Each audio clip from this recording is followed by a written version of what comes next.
Good morning बच्चों। आज हम लोग कक्षा 5 की स्वदेश प्रेम कविता है, उसको हम लोग पढ़ेंगे। कविता इस प्रकार है। विश्वत रेखा का वासी जो जीता है नित हाफ हाफ कर रखता है अनुराग अलौकिक वह भी अपनी मातृभूमि पर। ध्रुववासी जो हिम में तप में जी लेता है काँप काँप कर वह भी अपनी मातृभूमि पर कर देता है प्राण निछावर। तुम तो है प्रिय बंधु स्वर्ग सी सुखद सकल विभव की आकार। धरा शिरोमणि मातृभूमि में धन्य हुए जो जीवन पाकर। तुम जिसका जल अन्न ग्रहण कर बड़े हुए लेकर जिसकी रज तन रहते कैसे तज दोगे उसको हे बीर के वंशज। जब तक साथ एक भी दम हो अवशिष्ट एक भी धड़कन रखो आत्म गौरव से ऊंची पलकें ऊंचा सिर ऊंचा मन। एक बूंद भी रक्त शेष हो जब तक तन में है शत्रु संजय दिन वचन मुख से न उच्चारो मानो नहीं मृत्यु का भी भय।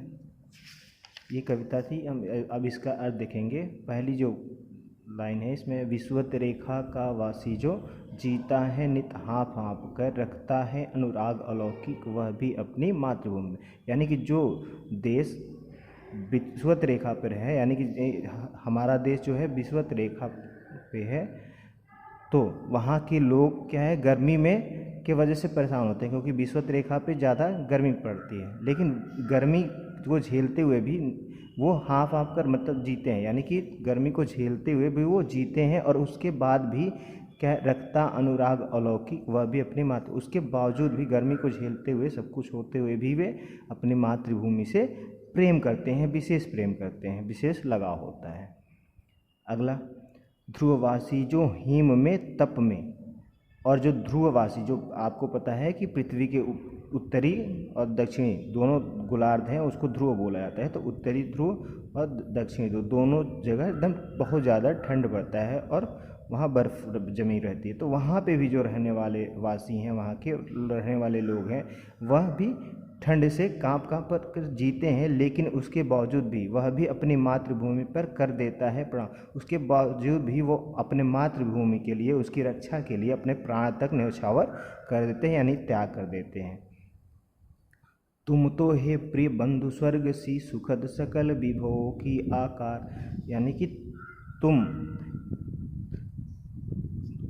हो प्रिय बंधु स्वर्ग से, यानी कि आगे कवि कह रहा है कि हे भारत माता, हे पृथ्वी, तुम इस धरती में स्वर्ग के समान हो। हे भारत माता, तुम इस धरती में स्वर्ग के समान हो, सुखद सकल विभव के आकार। और तुमने सुखद यानी कि सुख को वैभव के आकार लिए हो। तुम्हारा आकार है वो क्या है, सुखमय है और सकल मतलब संपूर्ण सुखों से, वैभव से, धनों से भरा हुआ है। धरा शिरोमणि मातृभूमि में, और तुम धरतियों में सबसे श्रेष्ठ मतलब मातृभूमि में सबसे श्रेष्ठ मातृभूमि हो। किसको? भारत माता को बोल रहा है। धन्य हुए जो जीवन पाकर, और तुम मातृभूमि में सबसे श्रेष्ठ हो, इसलिए हम क्या हैं, हम धन्य हैं जो हमें यहाँ अपना जीवन मिला है, हमने यहाँ जन्म लिया है। तुम जिसका जल अन्न ग्रहण कर बड़े हुए लेकर जिसकी रज।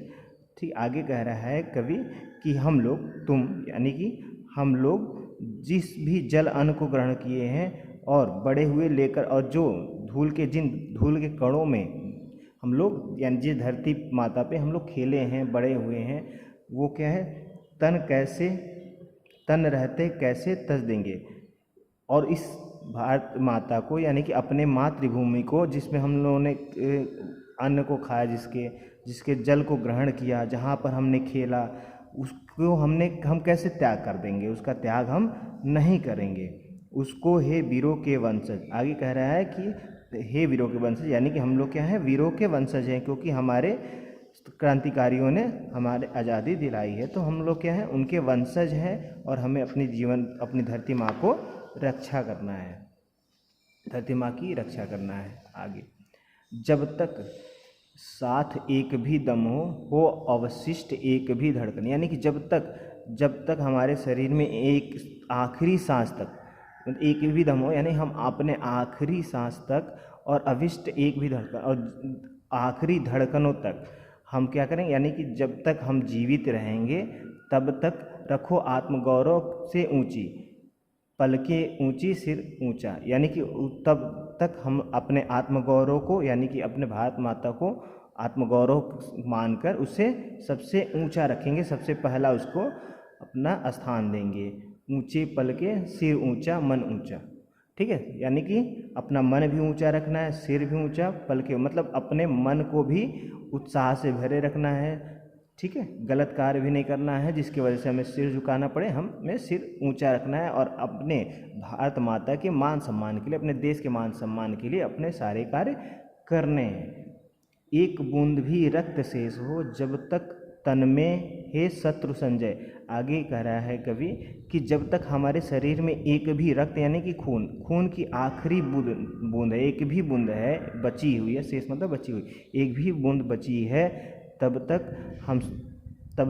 तन में, जब तक हमारे तन में शरीर में एक भी रक्त की शेष बचा हुआ है, खून का आखिरी शेष बचा हुआ है, तब तक हे शत्रु संजय, यानी कि हम लोग क्या है, शत्रु संजय, यानी कि कवि हमें संबोधित कर रहा है, हे शत्रु संजय, यानी कि हे शत्रुओं पर विजय प्राप्त करता, दिन वचन सुख से न उचारो, दिन वचन मुख से न उचारो, यानी कि दिन वचन, दिन मतलब खराब, यानी कि हमें खराब वचन, गलत वचन, यानी कि बोली या बातें, गलत बातें हमें कि अपने मुख से नहीं उच्चारण करना चाहिए। उच्चारो मतलब उच्चारण करना, यहाँ पे उच्चारो तद्भव शब्द है, तो उच्चारण करना, यानी कि हम जब तक हम लोग हमारे शरीर में एक भी बूंद है तब तक हमें गलत वचन नहीं बोलना है, गलत बातें नहीं बोलना है, मानो नहीं मृत्यु का भी भय, और हमें अपने वचन को की रक्षा के लिए हमें मृत्यु को भी से भी डरना नहीं है, चाहे हमें कोई कितना भी बोले, हमें गलत नहीं बोलना चाहिए, चाहे हमें मृत्यु की प्राप्ति क्यों ना हो जाए, मृत्यु के डर से किसी के बस में आकर हमें न गलत बोलना चाहिए, जिससे कि हमारे देश की मान मर्यादा खतरे में पड़े, ठीक है। तो ये हम लोग ने पढ़ा, ये आप उम्मीद करते हैं कि आप लोग मेरे चैनल को सब्सक्राइब करेंगे। चलिए धन्यवाद, लाइक करिएगा वीडियो को, और आगे आपको जो भी कविताएं आपको चाहिए आप हमें बताएंगे, हम वीडियो बना के आपके सामने प्रस्तुत करेंगे। धन्यवाद।